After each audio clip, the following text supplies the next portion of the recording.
When the truth became a spreadsheet instead of just whispers, I knew I had to act with precision, not passion. My name is Greg Lawson, and I'm 33 years old. Each morning, I still wake at 6 a.m. to review financial statements and documented evidence in my home office, building my case methodically. My wife Beatrice's betrayal wasn't a single mistake. It was calculated deception spanning months. The hotel charges appeared every Thursday, always 5 miles from her supposed yoga studio. My brother Finn taught me that justice comes from facts, not fury. My hands stayed steady as I backed up every file, printed every receipt, and photographed every piece of evidence. The weight of discovering everything had been a lie made my jaw clench, but I refused to let anger cloud my judgment. But let me start from the beginning. The numbers told their own story. I sat at my desk, scrolling through the credit card statements I'd organized into a detailed spreadsheet. Every Thursday, like clockwork, $89.99 charge at Blissful Balance Yoga, followed by a $142 charge at the Comfort Inn off Highway 16. The yoga studio was downtown. The hotel was 5 miles in the opposite direction. Remember when documentation was just a habit? I used to track our monthly budget with the same attention I gave to organizing our wedding photos. Now, each entry felt like a knife twisting deeper. My fingers moved mechanically over the keyboard, cross-referencing dates and times. 3 months of perfectly aligned patterns. The yoga classes always ended at 7:30 p.m., but the hotel charges hit at 8:15 p.m. Like watching dominoes fall in slow motion, I saw how Beatrice had built her Thursday routine of lies. The printer hummed as I made copies, one for my attorney, one for the safe deposit box, one for my brother. I hadn't cried yet, maybe because the numbers felt safer than feelings. They couldn't lie or make excuses. They just were. I connected 2 external hard drives, creating redundant backups of every statement, every receipt, every damning timestamp. You never realize how much evidence matters until it's all you have left. The familiar weight of my phone felt heavy as I dialed Finn. He picked up on the second ring. "Hey, brother." His voice carried the steady tone I needed. "I found it all, Finn. Every Thursday. Same hotel, same lies." My voice cracked slightly. "Deep breath, Greg. You're doing this right. Document everything. Stay calm. You need me to come over?" "No, but I'm going to confront her tonight. Just stay by your phone. I've got you. Remember, you're not crazy. The evidence doesn't lie." The sun was setting when Beatrice's car pulled into our driveway. I stood waiting, manila folder in hand, watching her step out with her yoga mat. The irony made my stomach turn. "We need to talk about your Thursday classes," I said quietly. She froze, then slowly turned toward me. I expected tears, denial, maybe pleading. Instead, her face twisted with something I'd never seen before. "You've been checking up on me?" Her voice rose sharply. "The credit card statements tell an interesting story." I kept my tone even, especially the hotel charges. What happened next seemed to unfold in slow motion. Beatrice's eyes darted to the decorative stones lining our flower bed. Before I could process her movement, she had one in her hand. The arc of her throw was precise, deliberate. The impact was deafening. My windshield, the one I'd just made the final payment on last month, exploded into a web of fractured glass, shards scattered across the hood and driveway like bitter confetti. My heart hammered against my ribs as I stood there, staring at my splintered reflection in what remained of the windshield. In that moment, I understood with perfect clarity. This wasn't just about emotional betrayal anymore. She had crossed a line into something darker, something that couldn't be undone. The silence that followed felt like glass itself, sharp, dangerous, ready to break again at any moment. I looked at my wife of 5 years, this woman I thought I knew, and saw a stranger staring back. My hand was already reaching for my phone as the last pieces of glass settled on the driveway. Years of maintaining organized records had taught me one thing: document everything immediately. I clicked the dashcam's record button, grateful I'd installed the dual-facing camera last spring. It would capture both the broken windshield and Beatrice's stance, stone still in her hand. The 911 dispatcher's voice came through clear and professional. I matched her tone, stating only facts. "My wife has vandalized my vehicle with a landscaping stone. The incident was captured on camera. I need an officer at 1847 Maple Grove Drive." Beatrice paced near her car, shooting venomous glances my way. I kept the phone to my ear, maintaining distance while ensuring the dashcam had a clear view. The familiar scent of her yoga studio perfume drifted over, the same one that used to welcome me home. Now, it just turned my stomach. Officer Morales arrived within 15 minutes, his cruiser cutting clean lines through the tension. He approached with the measured steps of someone who'd seen this scene before. "Show me the footage," he said after taking our statements separately. I pulled the memory card and handed it over. We watched the playback on his patrol laptop, the screen's blue glow highlighting his professional frown. "This is criminal mischief," Morales stated flatly. "Do you want to press charges?" I felt a cold wave of validation wash over me. I need to file a report first. "I'll decide on charges after consulting my attorney." Beatrice had retreated inside, leaving me to document the damage with Officer Morales. Each photo he took felt like another brick in a wall between my past and future. The next morning, I arranged our living room like a conference room. Documents spread across the coffee table, blinds open to let in witnesses of sunlight. When Beatrice came downstairs, I was already seated. "We need to discuss terms," I said. She took the opposite chair, arms crossed. "Terms? For what?" "For moving forward, separately or together. Your choice. But there will be terms." "You're being controlling," she snapped. "This is exactly why we've been unhappy." I kept my voice level. "We weren't unhappy. You were unfaithful." "You made me do it!" Her voice cracked with practiced desperation. "You're always tracking everything, keeping spreadsheets, watching accounts." "Organization isn't control," I cut in. "Here are the non-negotiables. First, we separate finances today. Second, you forfeit access to the car title. Third, if you want counseling, it starts with complete honesty about the affair." "Or what?" "Or I file the police report and press charges for the windshield." "Your choice." She glared at me across the coffee table, jaw working. The morning light caught the wedding ring she still wore, sending tiny reflections dancing across our carefully arranged life together. After a long moment, she stood up without responding and walked out. I remained seated, listening to her angry footsteps upstairs. The house felt different now, less like a home and more like a battlefield where the first shots had just been fired. My phone buzzed with an incoming text from her. "It was an accident. Let it go." I didn't respond. Instead, I gathered the documents and began planning my next move. The police report would need to be filed, and the body shop contacted for repair estimates. The quiet of the house pressed in around me, but my hands remained steady as I worked. I stared at her text message the next morning, my coffee growing cold beside my laptop. "It was an accident. Let it go." 7 words trying to rewrite what my eyes had witnessed. The same kind of casual deception as her yoga classes, making me doubt what I knew to be true. The message blinked at me, waiting for a response. I clicked the screen dark instead. You can't argue with someone who's rewriting reality. The only answer was evidence. I grabbed my camera and headed to the driveway where my car sat wounded under the morning sun. The shattered windshield looked even worse in daylight, spiderweb cracks spreading from the impact point like frozen lightning. I photographed everything methodically, wide shots showing the full damage, close-ups of where the landscaping stone had struck, detailed images of glass fragments scattered across the hood and driveway. The morning dew still clung to the car's paint, reminding me of countless other mornings when I'd walked out to this very spot, travel mug in hand, heading to work without a second thought. Amazing how fast normal can shatter. At the police station, Officer Morales nodded as I slid the USB drive across his desk. "Smart to document everything," he said, clicking through the photos. "Builds a solid case." "I'm hoping it doesn't come to that," I replied.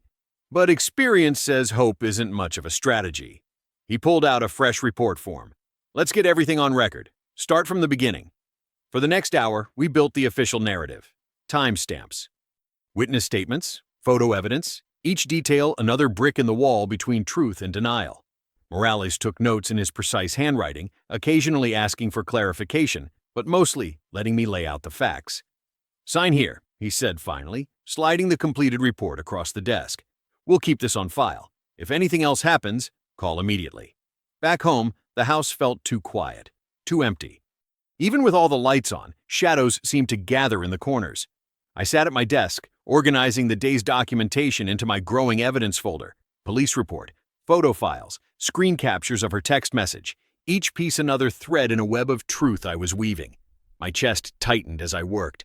This wasn't just about a broken windshield anymore. That much was clear. The violence of her action, the casual attempt to gaslight me afterward. These weren't isolated incidents. They were warning shots. I thought about the hotel charges I discovered, the mysterious yoga classes that never showed up on any studio's schedule. How many other lies were buried in our shared history? How many more would surface before this was over? The evidence folder had grown thick. I closed it carefully, running my fingers along the edges before locking it in my desk drawer. The key made a solid click in the lock, a small sound but somehow final. "So it begins," I whispered to the empty room, and even those quiet words seemed to echo off the walls. Mark Reyes's office smelled of leather and coffee, a combination that usually meant expensive advice was coming. He flipped through my documentation with methodical precision, occasionally nodding or making small notes in the margins. The afternoon sun slanted through his window blinds, casting stripes across the polished desk between us. "You've done well documenting everything," he said, setting down the last page. "Now we need to move fast and deliberately. I'm giving you 3 non-negotiable deadlines." I pulled out my phone's calendar app. The familiar action steadied my hands. Even in chaos, scheduling brought order. "First, by Friday, freeze all joint credit cards. No exceptions, no delays." Mark's tone carried the weight of experience. "Second, we file for a protective order specifically linked to property. And third, change every lock where she has access. Today." "All of it?" The scope hit me. "Credit cards, house, storage unit, all of it." He leaned forward. "She's already shown she'll damage property when confronted. We need everything locked down before she realizes what's happening." I left his office with a checklist that felt both overwhelming and necessary. Remember when checklists used to mean grocery items and home repairs? Now, each item was a small funeral for trust. The next hours blurred into action.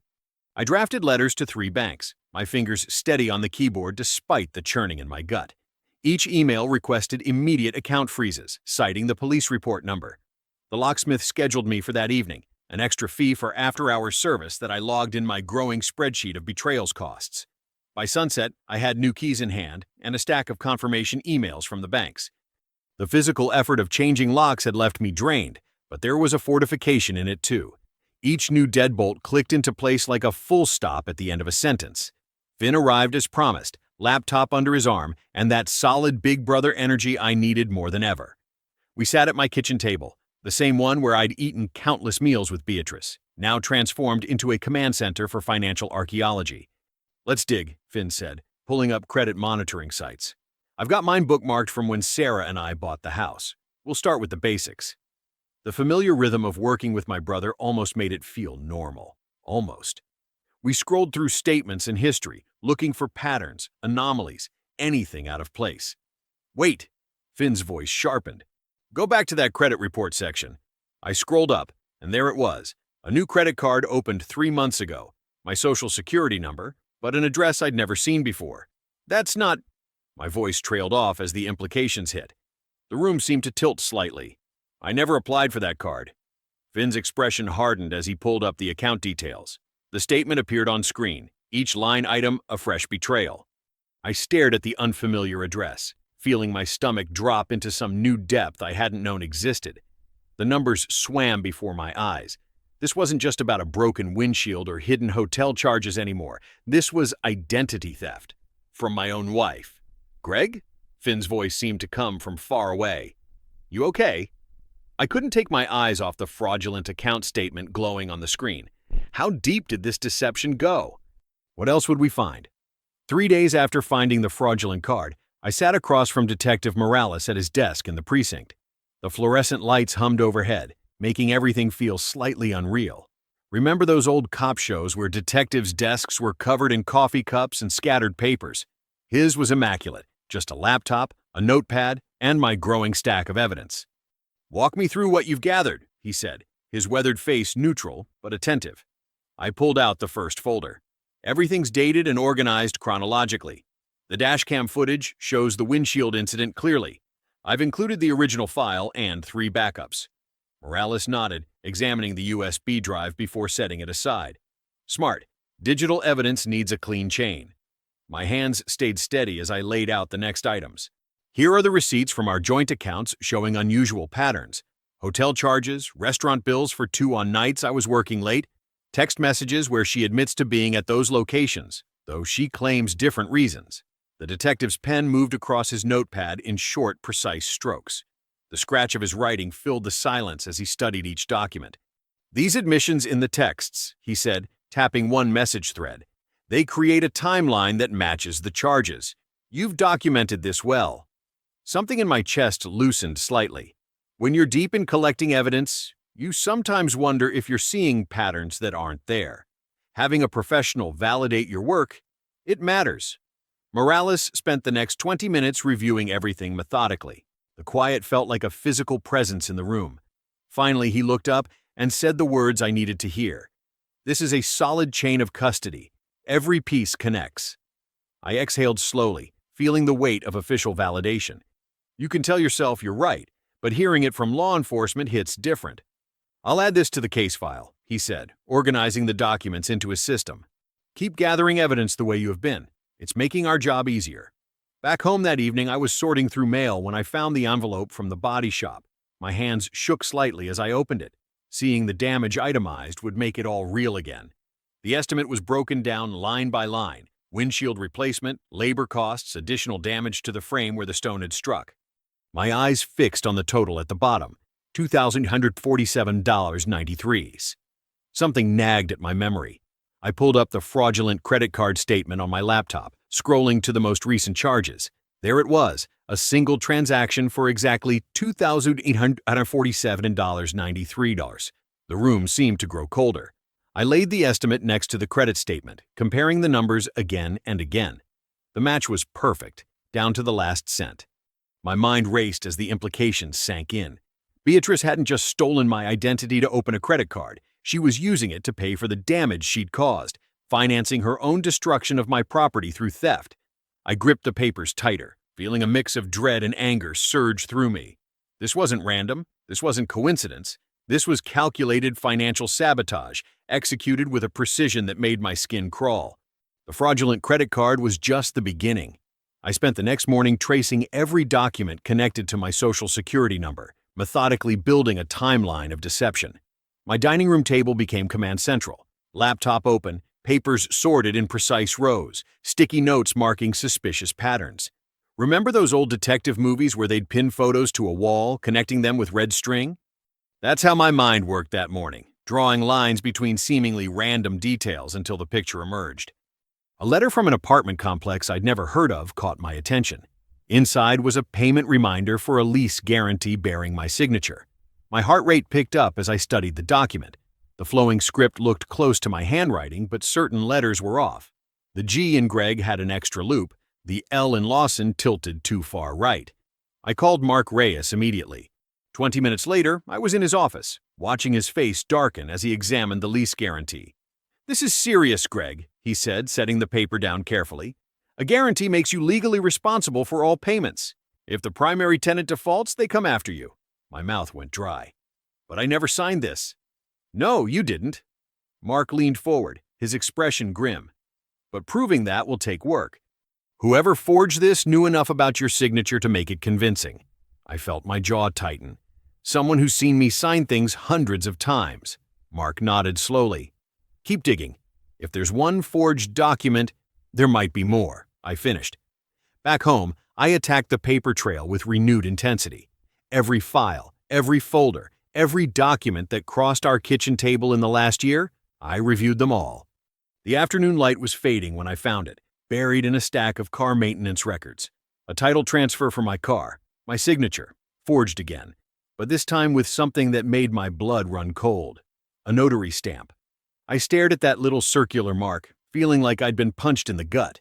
A notary stamp meant this wasn't just fraud. It was calculated, professional-level deception. Beatrice hadn't just smashed my windshield in a rage. She'd been planning to take the car entirely. My hands shook as I pulled out my phone to photograph the document.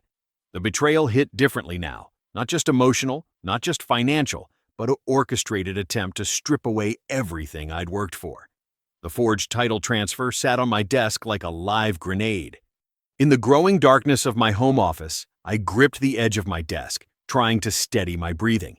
This wasn't just about a broken windshield anymore. This wasn't even about the affair. This was about someone I'd trusted completely using that trust as a weapon against me. I held the forged title in trembling hands, the notary stamp stark against the white paper. The magnitude of what I'd uncovered left me struggling to draw breath. Every certainty I'd built my life on seemed to crumble beneath the weight of that single document. 3 days after finding the forged title, I sat across from Mark Reyes in his office, finalizing our strategy. The morning sun cast long shadows across his mahogany desk as we reviewed our evidence one last time. "Everything's documented," Mark said, tapping the thick folder. "Bank records, credit reports, dashcam footage, and that forged title with the notary stamp. The chain of custody is bulletproof." I nodded, remembering those first nights after discovering the affair, meticulously backing up every file. "What's our timeline?" "Mediation's scheduled for tomorrow at 10. Detective Morales confirmed he'll be on standby." Mark leaned back, his expression confident. "We're giving her 2 clear choices. No room for manipulation." That night, I barely slept. The weight of tomorrow's confrontation pressed against my chest like a stone. I thought about the first document I'd ever signed with Beatrice, our marriage license. The memory of her smile that day twisted something inside me. The mediation room felt smaller than I expected. Beatrice arrived with her attorney, her face a mask of practiced indifference. I kept my expression neutral, though my heart hammered against my ribs. Detective Morales stood quietly in the hallway, visible through the door's window, a silent reminder of what waited behind door B. Mark laid out our evidence methodically, like dealing cards in a high-stakes game. Bank statements, credit reports, the forged lease guarantee. Each document landed with the weight of truth. "Here's where we stand," Mark said, his voice steady. "We're presenting 2 options today." I watched Beatrice's face as Mark explained door A, full restitution for the car damage, repayment of all fraudulent charges, and a clean, quick divorce. Her jaw tightened, but she held still. "Door B," Mark continued, "involves pressing criminal charges for identity theft, vandalism, and forgery. We'll pursue maximum civil damages and issue subpoenas to both your boyfriend and the notary whose stamp appears on this forged title transfer." Beatrice's composure cracked. "You're bluffing," she snapped, but her voice trembled. "The evidence speaks for itself," I said quietly, meeting her gaze. It was the first time I'd spoken since she entered the room. Every charge, every document, every lie. It's all here. "Detective Morales has reviewed everything." She tried anger first, her words sharp and accusing. "You're trying to control me, just like always. You drove me to this." When that didn't work, the tears came. "I made mistakes, but I never meant to hurt you. We can work this out." I felt an old familiar ache watching her cry, but I remembered the spider-webbed glass of my windshield, the forged documents, the calculated deception. I stayed silent. Her attorney whispered something in her ear. Beatrice's eyes darted to the window, where Detective Morales stood watching. Her gaze returned to the stack of evidence, lingering on the notary stamp that proved her deliberate fraud. The fight drained from her face. She sat back, silent at last, understanding dawning in her eyes. The trap she'd built with her own choices had finally closed around her. Mark reached into his briefcase and pulled out one final document. The fluorescent lights caught the official seal on its cover as he placed it carefully on the table. "This is the notary's official log," he said, his voice measured. "Subpoenaed last week." My throat tightened. I'd seen enough of Beatrice's handwriting over our years together. Grocery lists stuck to the fridge, birthday cards that once made me smile. The flowing loops of her signature were as familiar to me as my own name. Mark opened the log to a marked page. The room went deadly quiet. There it was, the same distinctive handwriting I'd woken up to in morning notes, now frozen in damning evidence. The entry showed both her signature and mine, except I'd never been there. The date matched perfectly with the forged car title. Beatrice's attorney leaned forward, adjusting his glasses. His shoulders slumped slightly as he studied the page. I watched Beatrice's face as the last of her defenses crumbled. The color drained from her cheeks. Her fingers, which had been drumming restlessly on the table, went still. "Would you like a moment to confer with your client?" Mark asked her attorney. They whispered in harsh undertones at the far end of the room. I sat motionless, feeling an odd mix of vindication and grief wash over me. The woman I'd trusted enough to share my life with had forged my signature, stolen my identity, and tried to take my car. The proof sat in black and white before us. Remember when we'd bought that car? I'd surprised her with it after my promotion, both of us giddy with the milestone. Now those memories felt like they belonged to someone else. "We'll accept door A," her attorney announced, breaking into my thoughts.